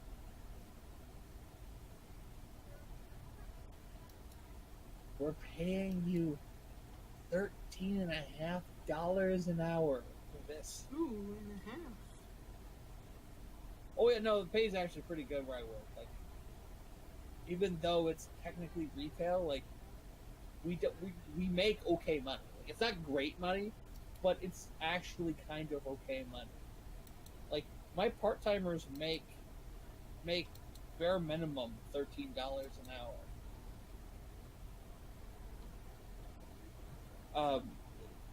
But yeah, it's like, I'm paying you $13 an hour. Like, I'm not complaining, whatever. But it's like, at a certain point, if this keeps happening, I'm gonna dump your ass on the curb because I kind of want people to do stuff. I don't remember where I was going with this, but yeah. You were just venting. It's alright. It happens. I don't have a lot of people to vent. Well, okay, I have a lot of people to vent about, but they're just tenants. Right. Who do bad stuff in the parking lot. Right. Like park their car in the causeway. Want to set their car on fire. That's understandable. Or they wash their car in the parking lot. That makes me want to set them on fire. Well, just say we attach a brick of C4 to the other side of the car. That'll clean it. It won't be a car, but it'll be clean. Hey, open parking spot.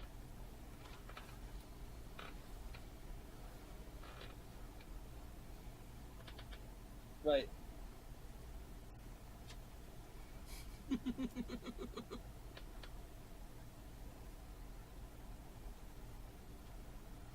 Oh, I have boxes I haven't opened. Boxes! This always happens that we're on the podcast and it's like, yeah, I haven't opened boxes. Why is this thing barking at me? Bark, bark. What? Bark, bark. I didn't even hear my phone go off. What? Oh, yeah, okay. I really wish I could shut off Facebook notifications.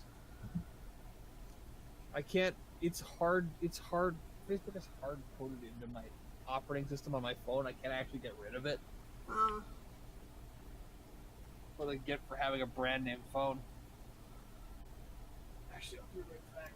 Someone killed me. Urge.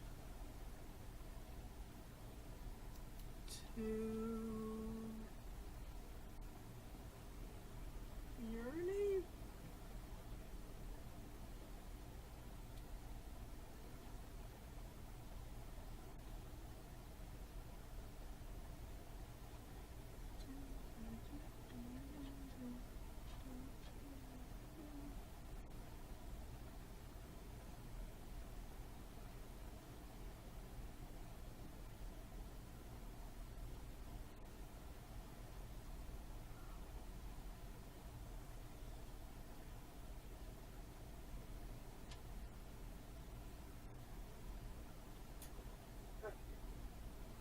That's better.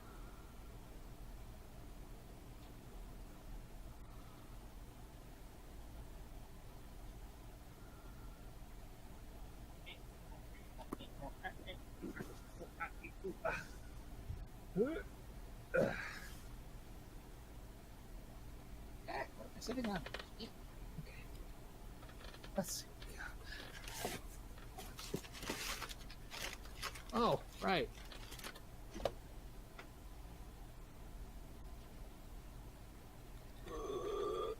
It's Gundam 00, I think. Double Z.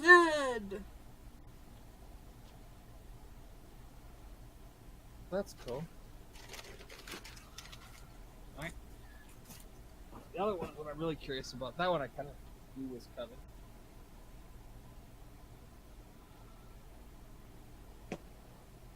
Oh, shit.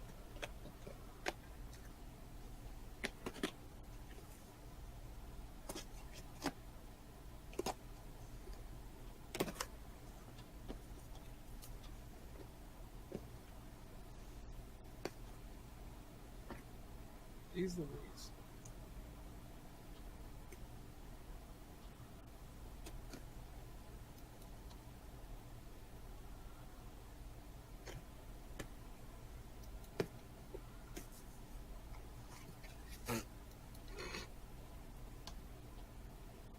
You can do it. Damn these companies and their super tape.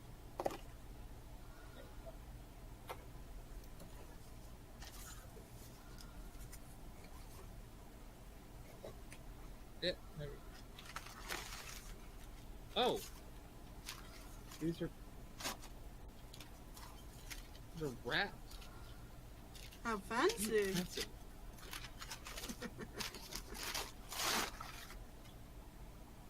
So I've got. Oh, that's cool.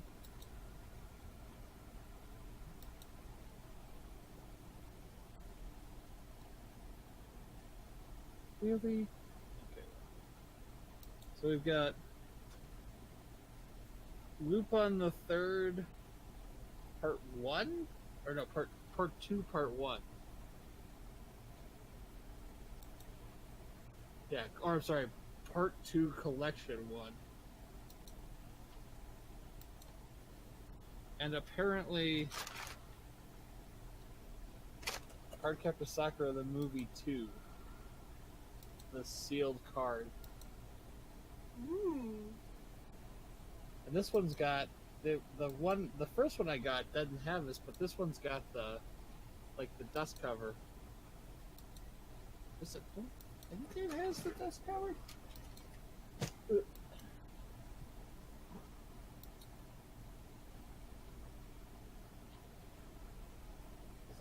sure it's. I gotta look.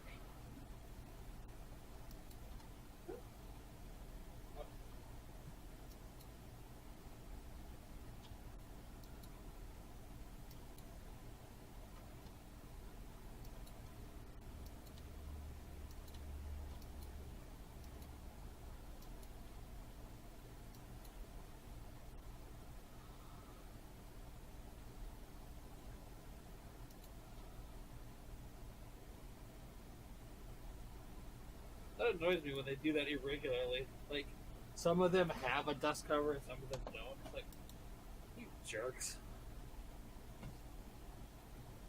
Oh well, whatever. Just have to keep my eyes open. What the hell else is in here?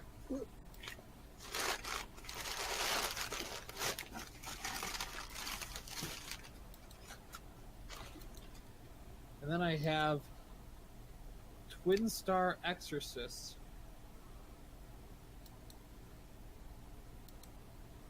Try not to get the shine. Kind of goofy looking. Huh. Right? So part 2 must be huge because there's a giant insert. Oop. And then that's Lupin the Third, Part 2 Collection 2, 41 through 79.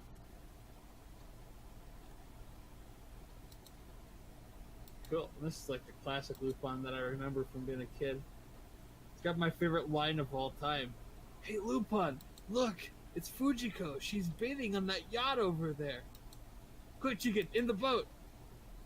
Goes over to her. Excuse me, ma'am. Bikini inspector.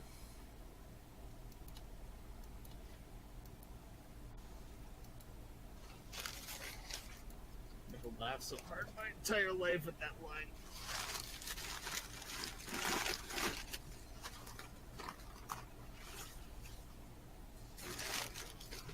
God, I got enough tape? Jesus.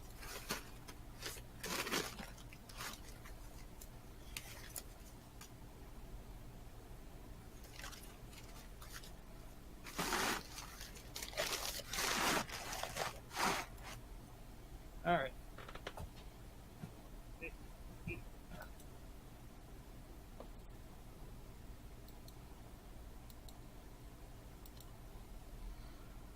Sorry, I'm still trying to fix my fucking Instagram.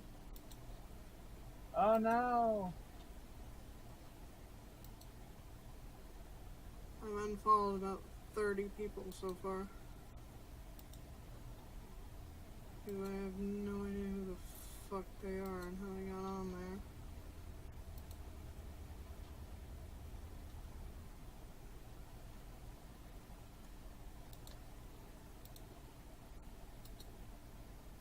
I'm gonna change my password after this.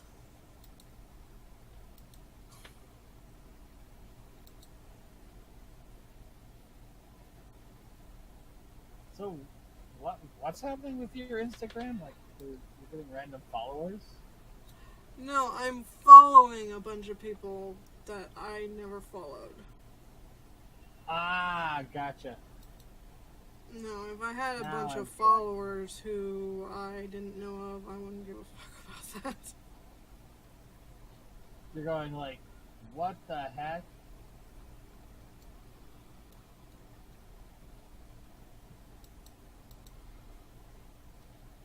I was looking at my feed and I'm like, why are there all of these dude bros with their shirts off on my feed?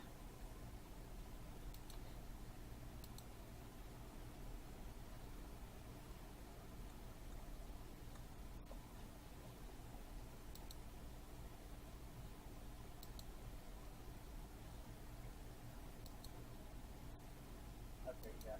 Aim with the dust covers. New window. That's what it is. Okay.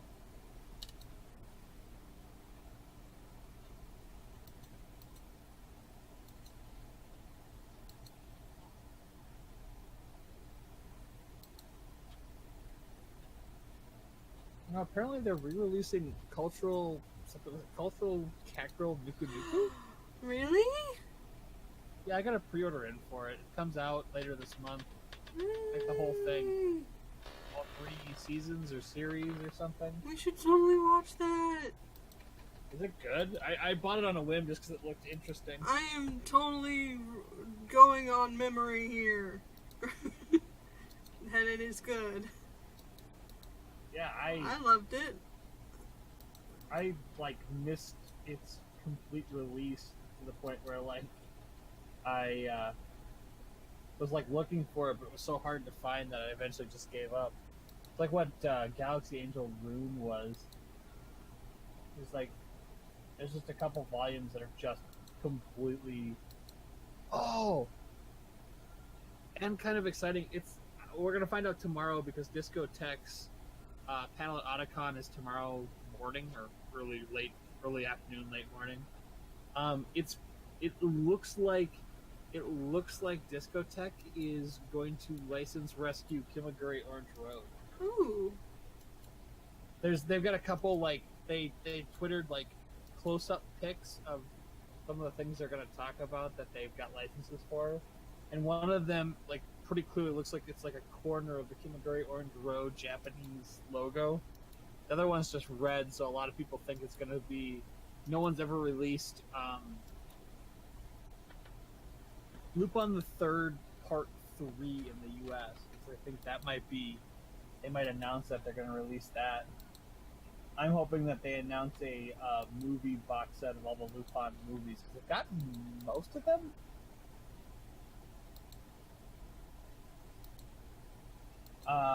What else did I see coming up? Ooh, Viz is going to release a updated dub. Well, they did it in theaters, but I guess the October, November, Sailor Moon, the movie, S? Yeah, I saw that. Not looking forward to that, but looking forward to it being out. Right. Yeah. No, because S was kind of weird, wasn't it? Was that one with the snow? Yeah, that's the lamest of the 3. Right.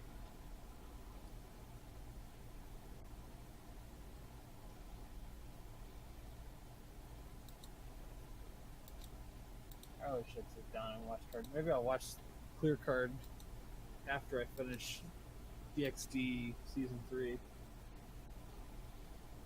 I'd probably still watch that in English, even if I've already seen it. Whereas, I don't know what the last thing was that we watched in Japanese that I then rewatched in English, but it's been a while. I don't think of what else they've talked about. Apparently the Renaissance Festival for my state is kicking off next weekend? So that's interesting.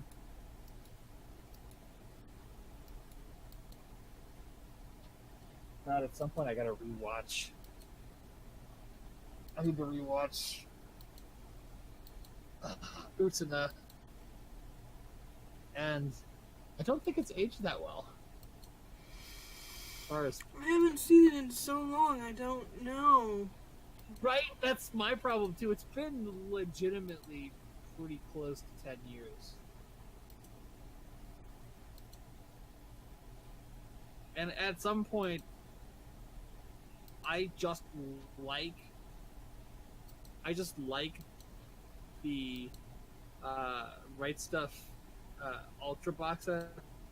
So I have it, Gundam Wing, I have obviously Double. They're doing an Irresponsible Captain Taylor, which I might buy, but I might wait for it to go on sale too, because it's Expensive? Yeah. G Gundam was $147. But I like G Gundam. It's actually, of the Gundams I've seen, which isn't that many, it's one of my favorites. And now that Right Stuff has the license, I've been trying to collect a lot of the ones I never had a chance to get when I was younger. Did you see my post on Facebook where I stated that I was to put this in perspective, I was looking at my memories posts, like posts I made, X amount of years ago on this day, and there was one from 10 years ago where like I was literally like dreaming of having a big anime collection and something to watch it on. And it was so old that I couldn't actually repost it or whatever, or like reshare it. Like, you made this post X amount of years ago, and I forget how small my anime collection was at one point. Like, I think I did. even at 21, it was like a quarter of the size it is now. And it's just like, whoops.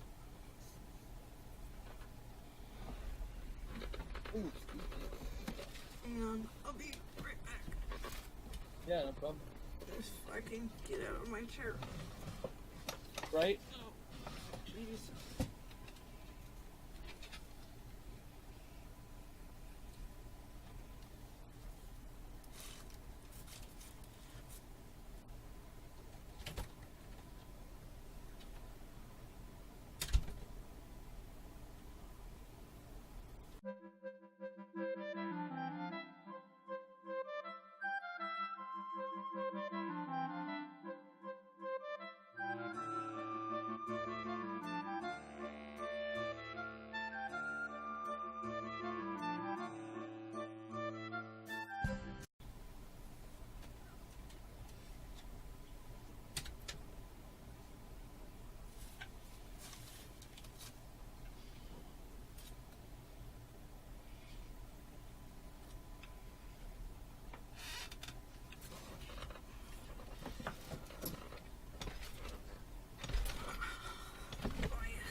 Okay.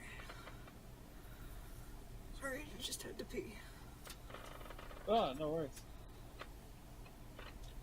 No. Did your video freeze? Did it? No. Uh-oh. Oh, shit. Kiki? I'm right here.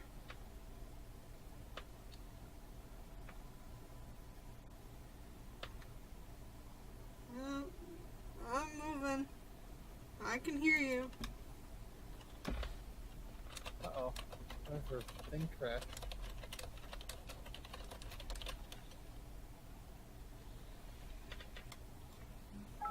Okay. Okay, I got nothing. I got nothing on my end, so maybe I need to close and reopen? I'm confused.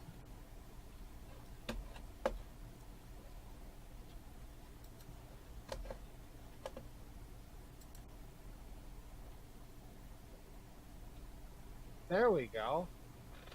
I was like, Okay. you had this like really intense look on your face, and then like nothing was happening, and I'm like, Kiki?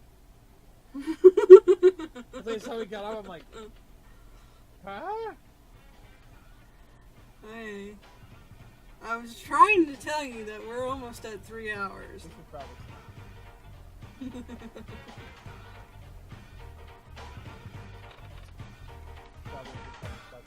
I think we've pretty well addressed everything we can address.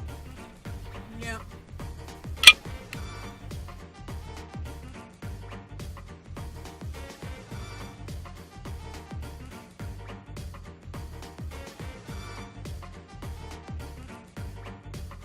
Thank you once again for listening to the super happy fun Jabbertron Tea Party podcast with Kiki and Cupcake. Stay safe and be merry, my fellow internet beings.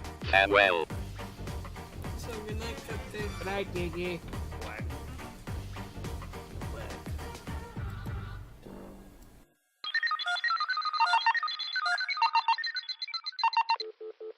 Transmission terminated.